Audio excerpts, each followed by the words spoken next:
Alright, what's going on, guys? Favos back again, coming at you with the Should You Summon on the Ulquiorra banner. If you haven't signed up for the $50 giveaway from Loot Crates, make sure to check that out. That's going to be in the last video with the breakdown on the banner to begin with.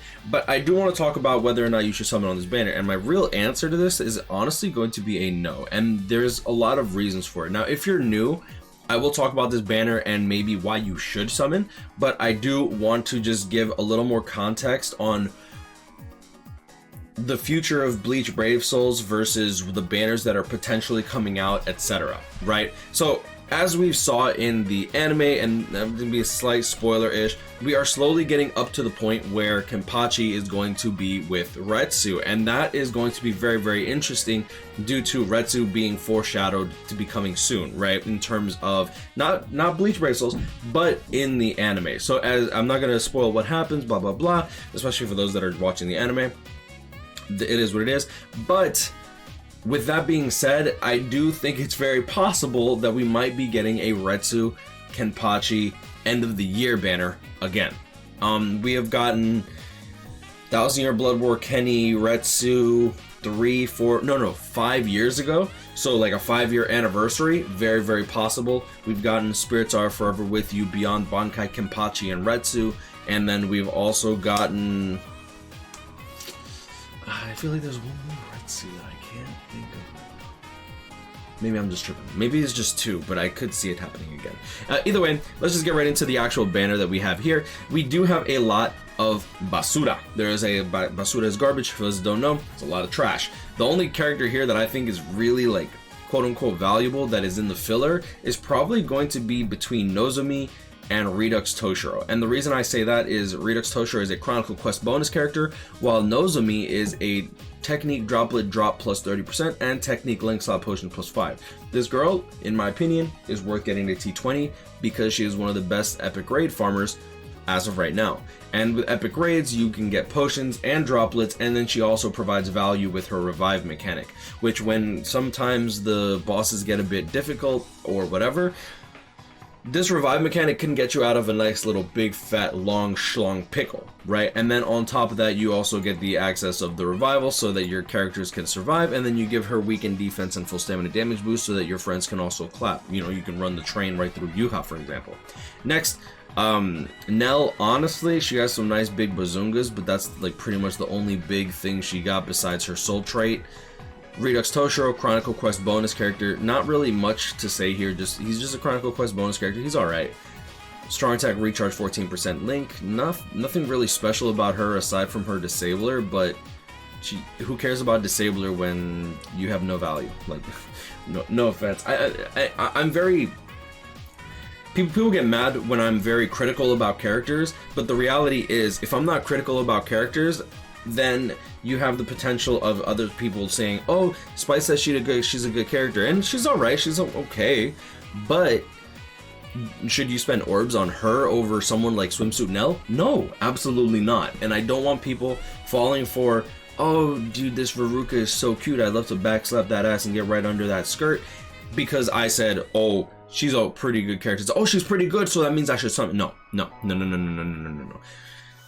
When I say you should summon, that character is busted and provides value to your account in a way that most characters cannot. If you want to summon for a character because you think they're cool and whatnot, by all means, it's your orbs. Don't let me stop you. You know what I'm saying? It is what it is.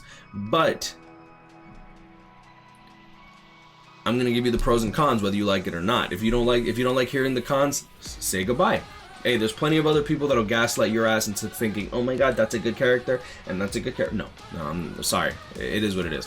Another strong attack, recharge 14. Is this really just a bunch of strong attack, recharge 14 links? Like, bruh, we got Nell, Veruca, Uryu. Now, Uryu is premium pool. Like, that's another thing. Let me pull up this banner. How many premium pool characters? Toshiro, Uryu, Nozomi, and then the actual banner. So we have 6 characters that are actually in the banner. This girl is a droplet unit, but you'll see here mine droplet drops 17% instead of 30. Not really good value. So I do like this Nozomi. I think she's good. Same thing with Redux Toshiro. Now getting into the actual banner, the reason that I'm telling people it's like, oh, it might not be worth summoning, isn't because the characters are bad, it's simply just because these characters are going to be in the premium pool. Now, I did see one person message me, like literally go into my DMs, and I hate it when people come into my DMs with what do you call it? And he goes, despite they're limited, they're not premium. Because it says here, some characters may not be added to the premium pool. See here for a list of characters that appear in the premium summons. Bro, yeah, they're not in the premium pool because we have Mashiro, Nell, and Christmas Veruca. When there are limited characters in the banner, you will always see this warning. We've seen it with the Kaname, Aizen, and Gin banner as well. So if you actually go to the banner that we got with Kaname, Aizen, and Gin, you'll also see that little foreshadowing thing.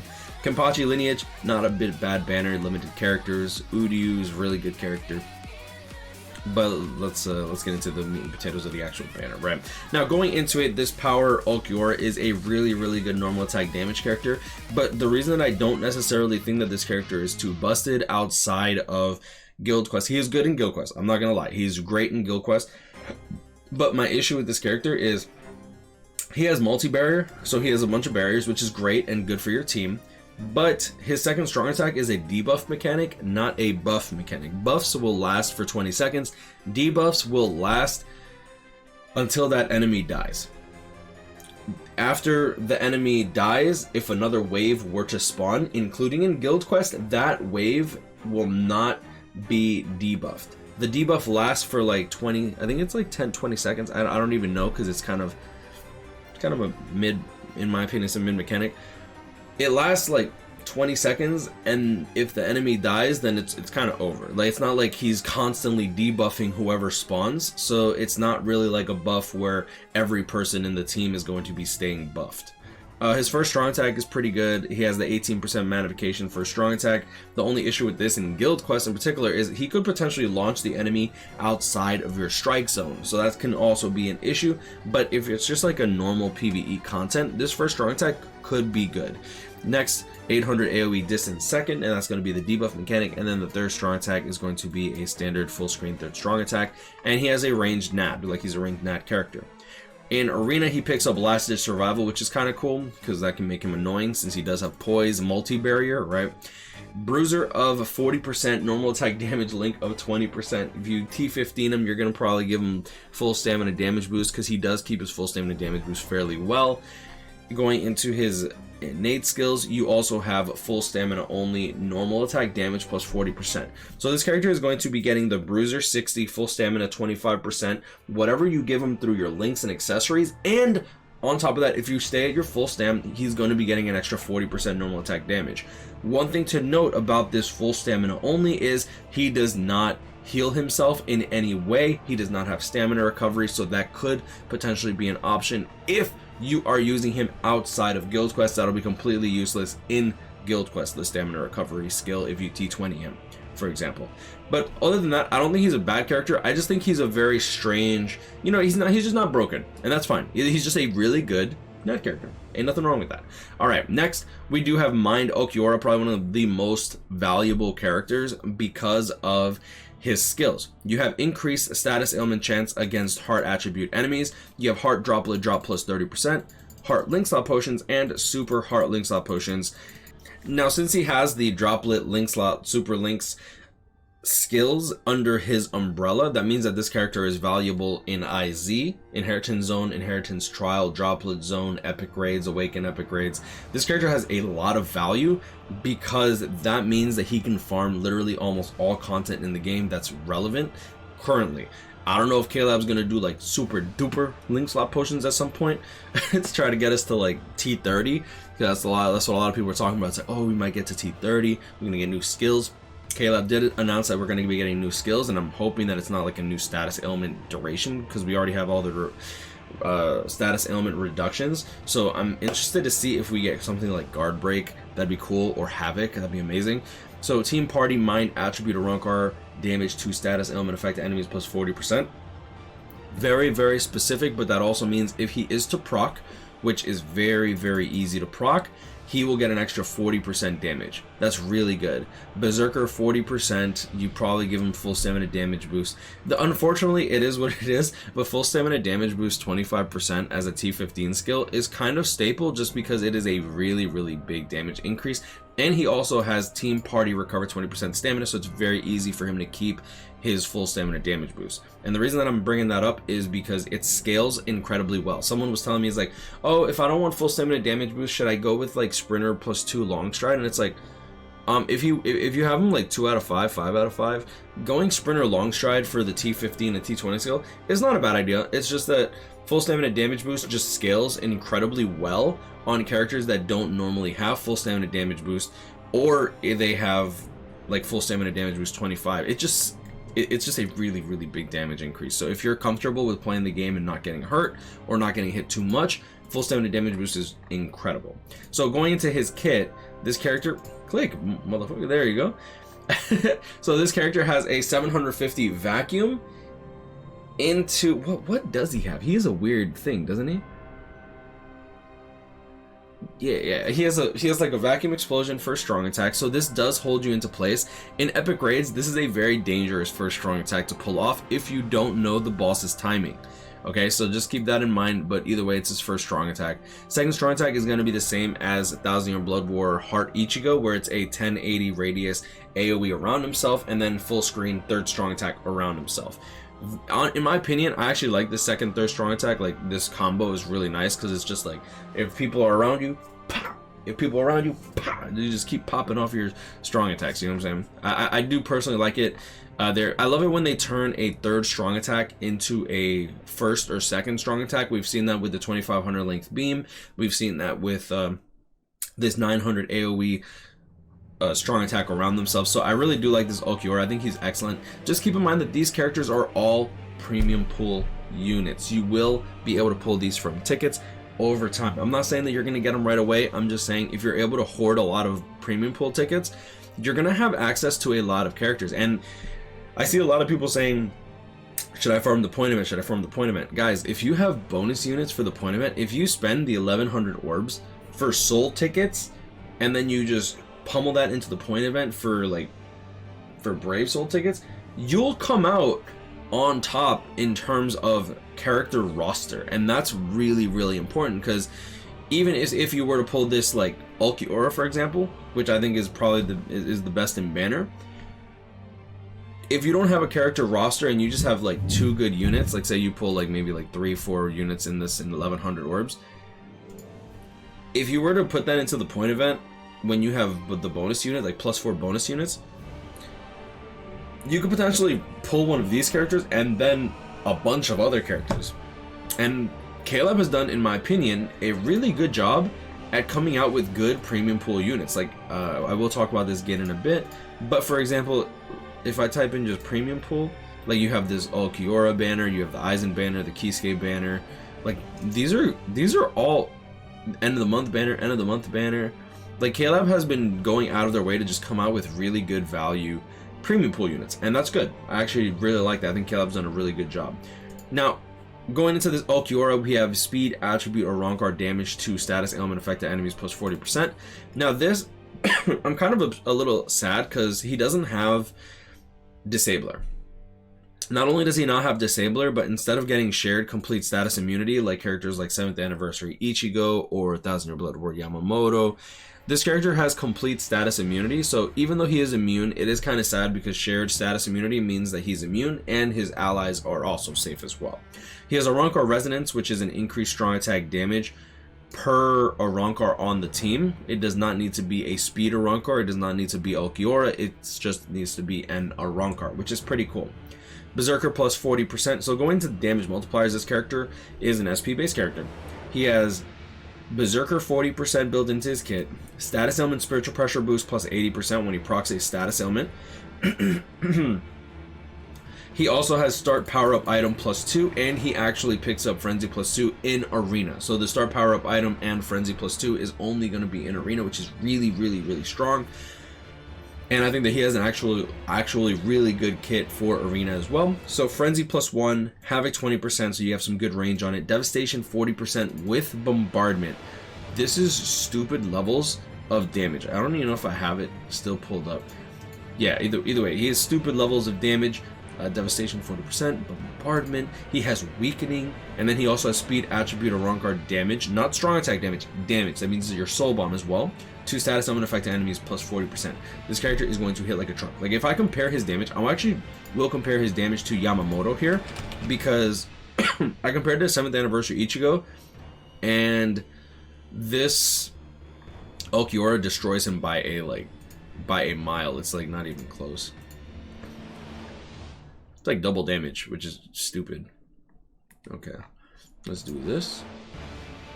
Alright, so let's check out the damage that Yamamoto would deal. Let's do base damage. Let's assume that we give the character 75% full stamina damage. Let's just assume that you have 325 full stamina links for each of these characters, so that way we keep it rolling, right? So 100 base damage times 7, because that's how bombardment, right? They both have bombardment. Times 1.5 for the weakening, times 1.3, times 1.6 for the weakened defense. So that's Yamamoto in particular, because he has it built in. Multiply this by multiply this by 2, because of full stamina damage boost 100%, 25 T15 skill, 75 for the NAD links. Boom. And then times 1.8, because he also burns them and he weakens them. Boom. Then we're gonna add in the original 100. I gotta sneeze. Apparently I don't gotta sneeze. Times 1.6 for the the status summon stretch pressure boost 80%. That's roughly a 60% damage increase, plus 160. Boom. 9,836 damage. That's gonna be Yamamoto's damage after he weakens, burns, weaken defense, all that, right? So let's go into Ulquiorra, because I do want to bring this up because Yamamoto is currently the hardest hitting nuke in the game. And I'm not saying that Ulquiorra is better than Yamamoto. They do different things, alright? You know what I'm saying? It's like don't want to go out with that white girl with the bunda or the white girl with the big ass titty. They just do different things, right? Excuse me. So times 7 times 1. Game devastation. Times 1.4. So that's bombardment, devastation times 1.4, the speed attribute or wrong card damage to status element affected enemies, times 1.3 if you give them weakened defense, times 2 for full stamina damage boost, times 1.6 for spiritual pressure boost. Did weaken defense, times 1.5 for weakening, times 1.4 devastation, speed attribute or wrong card damage, bombardment, weakened defense, full stamina.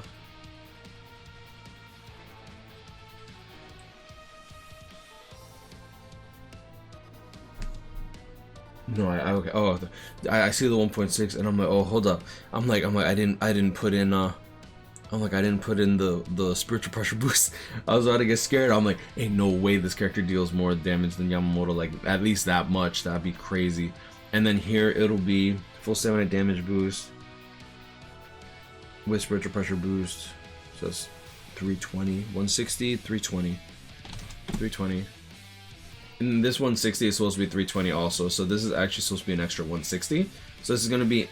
Yamamoto still deals more damage, it looks like, but it's not by much.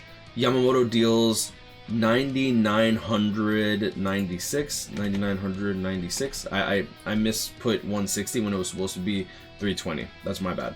Minus 881. Oh, wait, whoa. Hold up.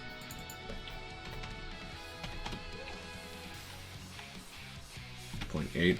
Let me not jip Yamamoto of that 1 damage. 8881 Boom.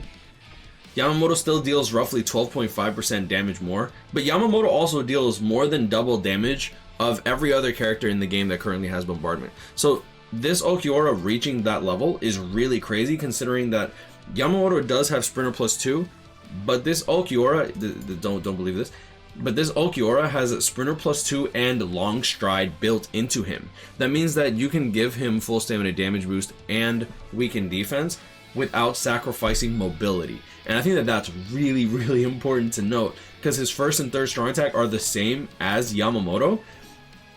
Yeah, you see here, first strong attack is the same as Yamamoto, is just full, like that big ass beam, 3000 length beam, and then the third strong attack is a standard full screen, and his second strong attack is actually weaker than Yamamoto's. It's a Yamamoto's is a 960 AoE that turns into a homing vortex, that's 630 radius, but this character has a 750, still big, still good, that turns into a homing vortex. So they have very, very similar kits. Ulquiorra's strong attack kit is slightly worse just because even though he does do weak and burn, the second strong attack is just a little bit less, it's just a little bit inferior. But he also has like completely different he has a completely different secondary killer, and on top of that, this character is a range character where Yamamoto is a melee character. That is also very, very important to note. So even though you might be like, oh, but they both have Hollow Killer, one's range, one's melee, one has Quincy Killer, and one also has Espada Killer.